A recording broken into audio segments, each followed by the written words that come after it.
Hello YouTube. In this video I want to talk about Rust foreign function interface. So foreign function interface is a way for Rust to talk to other programming languages basically. And as far as I understand, there are multiple formats you can use, but the standard one that everyone uses is the C format for interchange between languages. So in this video we'll just imagine that we're trying to talk to a C library and see how that works, and that should be applicable to most applications of the FFI that you can think of. So I have a couple of projects here. The first one is our own C library. So I'm just imagining I have a very simple C library that I've written myself, which contains a couple of things. It contains this special type that I just call data container, which has an ID, a value, and some neighbors, just to have you know, some basic variation in the types that we have. So we see how does an int work, how does a float work, how does an int pointer work. Then it has a couple of functions over here. The one where you just add a number to every element in the array, like so. Just loop over the array and you add the value. And another one where you access a field in the data container.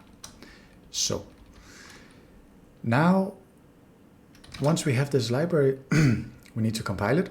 And the way I'm doing it for this example is to compile it to a static library. So it works like this. First you compile it, and then you call this command to make a static library called libarrayadd. So if we do that, it evidently worked. And now let's see how it works from the Rust side. So if I go into this one, then let's start by having a look at the build file, because when you want to use a library, you need to tell the compiler that some of the functions that you use are defined in a library. And the way you do that is you use a build file.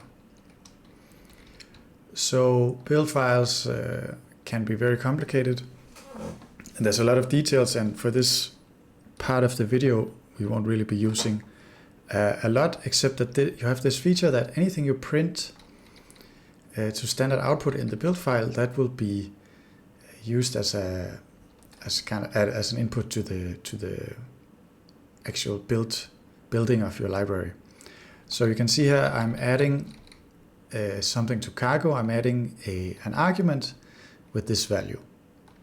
So this is telling cargo that when it's looking for libraries, it should also look in this in this path. It's also looking in the standard include path, as far as I know, but this library is not in standard include path. It's in this path. And then I'm also telling it to what it should link to, and it should link to my static library arrayadd. So that's how the build file looks.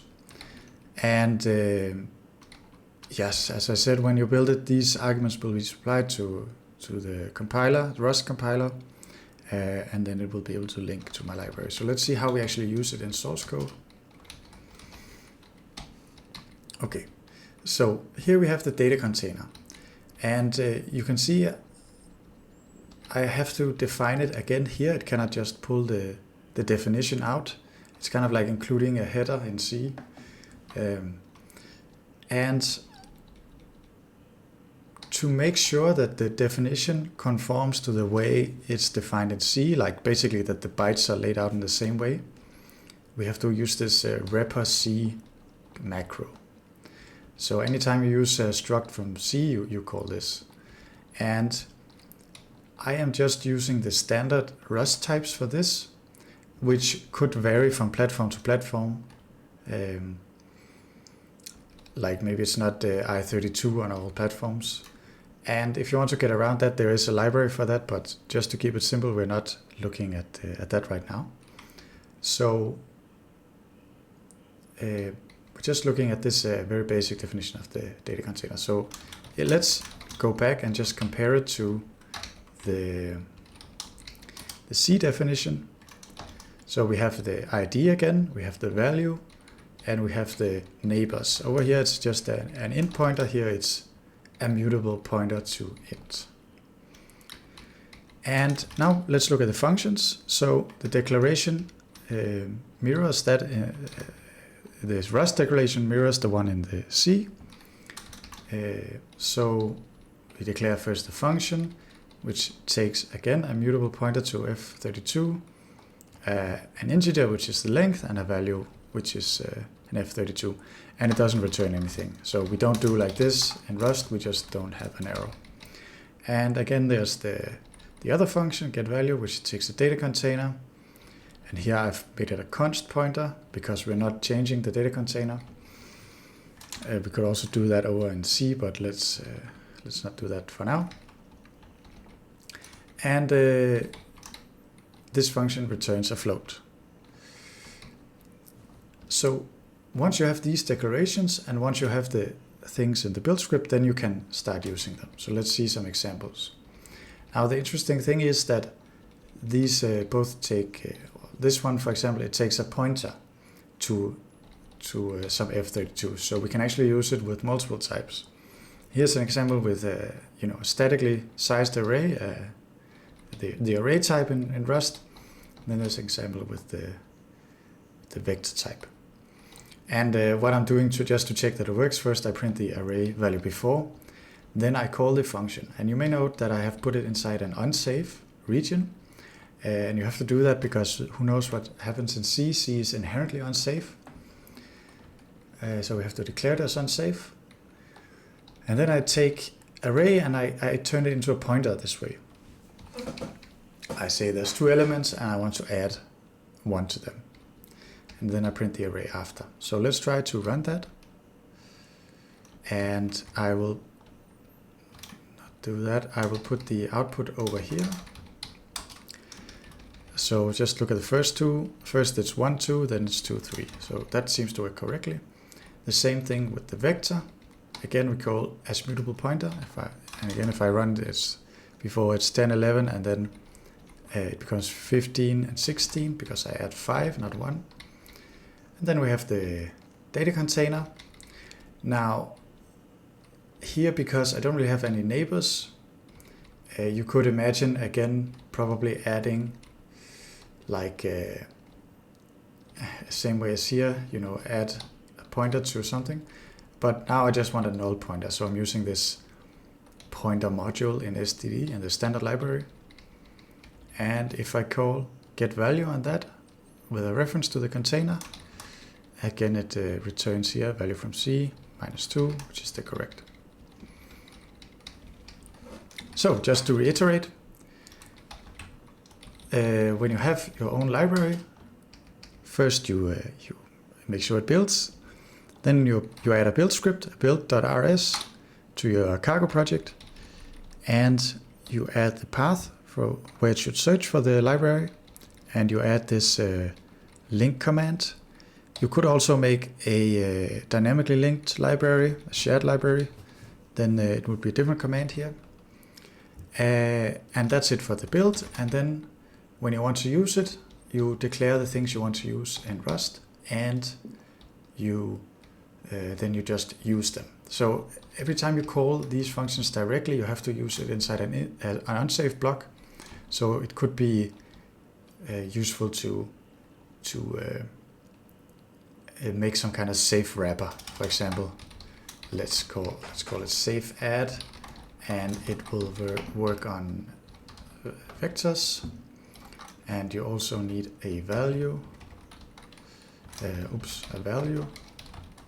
And it doesn't return anything. And then perhaps we can do like this.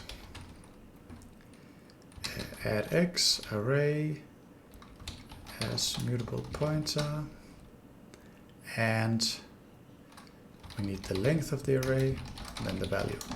So it doesn't look much different than this line down here, but difference is that Rust kind of guarantees that this vector that you put in is not null.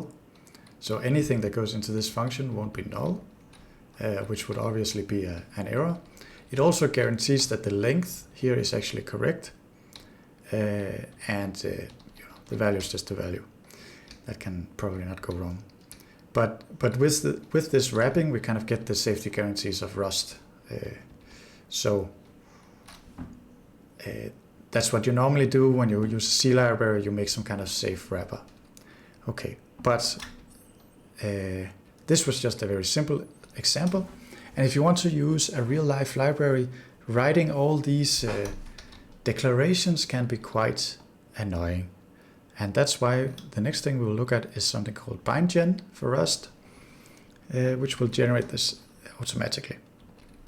Okay, so what I want to look at now is using SDL, which is like a kind of like a, what does it stand for? Like it's some kind of media library. So if you want to make a window and you want to play sounds and things like that. So here is my example. It's not doing a lot. It is just initializing SDL, creating a window. This is just basic SDL setup. You don't have to worry about it. It's just that it's like a, I want to say non-trivial, but like it's the most trivial SDL program you can make. And if I so I can compile that. I use some flags so it links correctly, but let's compile that and run it. And here you see there's a screen, there's a window, and it has a rectangle on it. So it kind of works. And it spit out some warnings because this is not the main user on my computer, I think. But in any case, it works. And let's have a look again. What's interesting for us, if we want, so let's say we wanted to use SDL from Rust, then we need some things. We need the SDL window, SDL renderer. These are some types we need. We need some functions, SDL init. Then we need some constants. These are a little bit annoying because they are defined as macros, so they're not automatically generated by bindgen, but we'll look at that. Then we need another function, and so on. So there's a bunch of functions we need. Again, here's some other ones: render fill, rect, render percent, pull event, and so on. So we need to make declarations, bindings for these somehow. And rather than doing it ourselves, we will use bindgen. So let's have a look at bindgen. Okay, again, we need a build file. Now it looks a little bit different. And I couldn't get this link search to work, so let's remove that. So again, I need to tell Rust to link to SDL. In this case, it's SDL2. And then it's recommended that you have this wrapper thing. So here I'm just including SDL.h, which has all the declarations for everything you need in SDL. So I guess that's why you need to include it. But if you were linking to other libraries, you could also like include, I don't know, other lib.h. But for now, we only have SDL. So we also have a dependency on bindgen. So let's look at that. Bindgen. I use the latest one. As far as I could tell, it was this one. And the way you use bindgens is you use this builder thing. And I tell it that the header with all the declarations is this wrapper.h. And then you can do it in several ways. You can do it like this, where you... interesting. So actually I think, this one doesn't need to be there. But you could do it like this. where you just have the header, you have perhaps some arguments to the compiler, and these like standard things, 3 standard things. Then it will generate bindings for everything. But then you will get a, and let's actually try that out just for fun. So I'm just trying to run cargo build now. And now it's run. But you can see there's some issues here that it says like something is defined multiple times. And if we look at the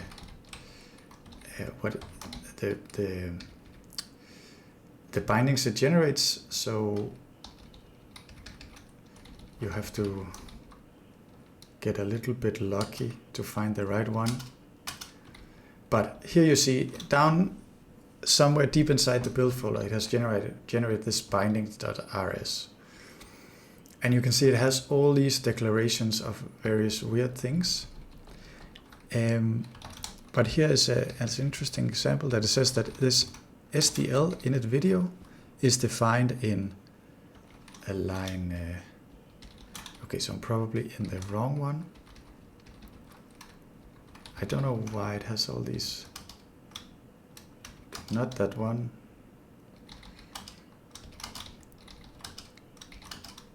Could it be this? No. So it should be this one. And it's saying that previous definition here in line 9, but I don't see that. Let's just look for this init video. Maybe that one. So here we only get it once, which is kind of weird. Okay, I guess it just didn't work because of... we can actually see the path here.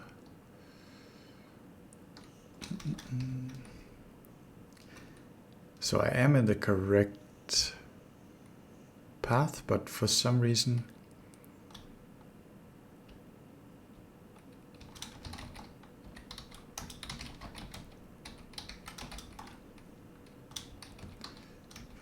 it doesn't match the output. But anyway, the point is that it generates this huge 25,000 lines file, and apparently there's some kind of bracket mistake as well. So to avoid that, let's go back to that.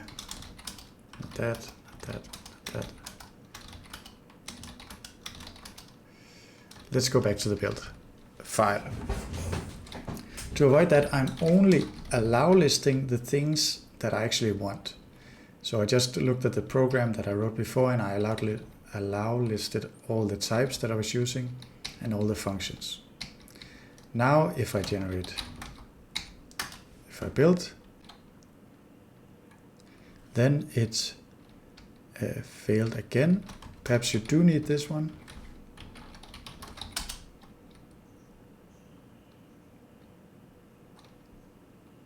So, okay, so you do need this one. This is kind of interesting because I seem to remember that if you remove that one, it doesn't work.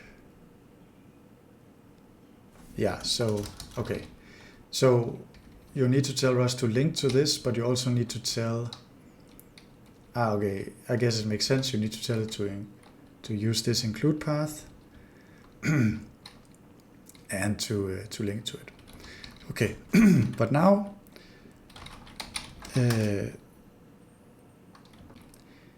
now it's compiled. So if we go back into this thing, there we go.